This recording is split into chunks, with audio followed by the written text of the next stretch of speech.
My name is Melissa Lineberry, and welcome to Stupid Politics. We have a very special guest today, Claudia Treacy. But before we get started in her story, I'm going to have my panel introduce themselves. Well, I already introduced you. Thank God it's Stupid Politics.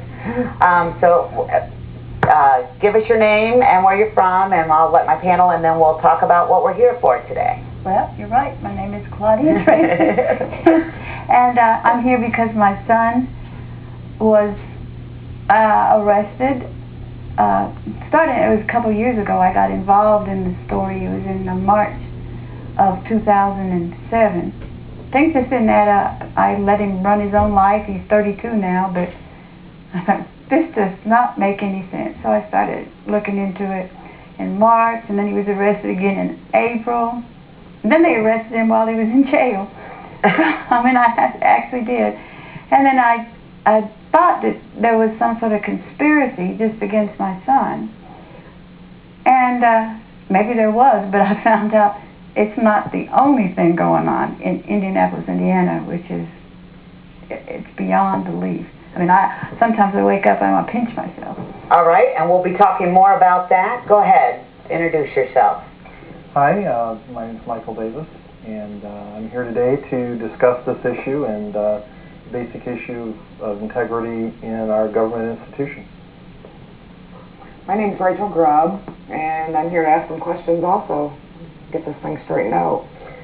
All right, Claudia had contacted Mom, my mother, who has Stupid Politics show, and wanted to tell us a little bit about her story. So I called her, and we're going to start with, your son is in jail, currently right now. Right.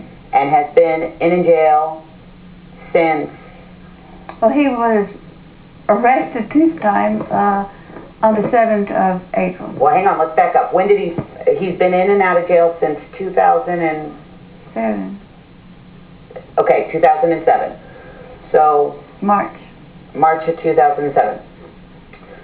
So he has been charged with numerous DUIs. Right. And this last one was, he got picked up off of probation. Violation, yes. For a violation. His urine analysis came back positive for marijuana use. Right. Okay, so that's his charges. So now you're saying these charges are bogus. Totally bogus. Totally bogus. Okay, so why don't you tell us a little bit about where do you want to start with this? Your son was, what did he do? I mean, is he just a hard worker? What was his normally? Never been in trouble?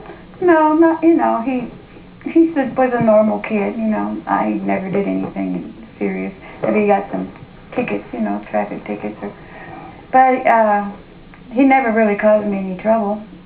He worked mostly for, he repossessed automobiles. My husband does that. He's done it, since the 80s. And Tim worked with him. We both worked for the same company in Indianapolis. And it was in 2004, the end of 2004, he was temporarily laid off his job when he went to work for another outfit, which is no longer, I don't think it's in any business, called Repo Depot. That's when his trouble started. So you're saying his trouble started in 2005? Right. Okay, so he got laid off from working with your husband? Right. And so what happened that you feel that his trouble started in 2005, or what was? Some odd things would happen. He was, as I said, he was working for this Repo Depot place, and it was his birthday, January 13th, so, this is, I remember. And the young lady that he worked with came over and brought him a birthday present. And I remember the girl's mother called, and he thought he was working with two ladies, but he found out there was somebody else involved. Who Timmy did not, I call him Timmy, call him Tim, and probably since he's been a kid. Things just didn't seem straight. He always confided in me. He always could tell me what was going on. So he worked for a company. He thought it was two ladies, thought he was just doing a normal job, and you're saying there was another person that... Yes, who ran the place and wanted him to stay there. And the man took him around and showed him some other operations that he had in his business. And Tim told me he did not want any part of this. He wanted to know what to do. So Tim confided that this other operations looked not good. Not good. Not good. No. So Tim told the guy, no thanks. No thanks. But his daughter says, oh, you can't tell my dad that.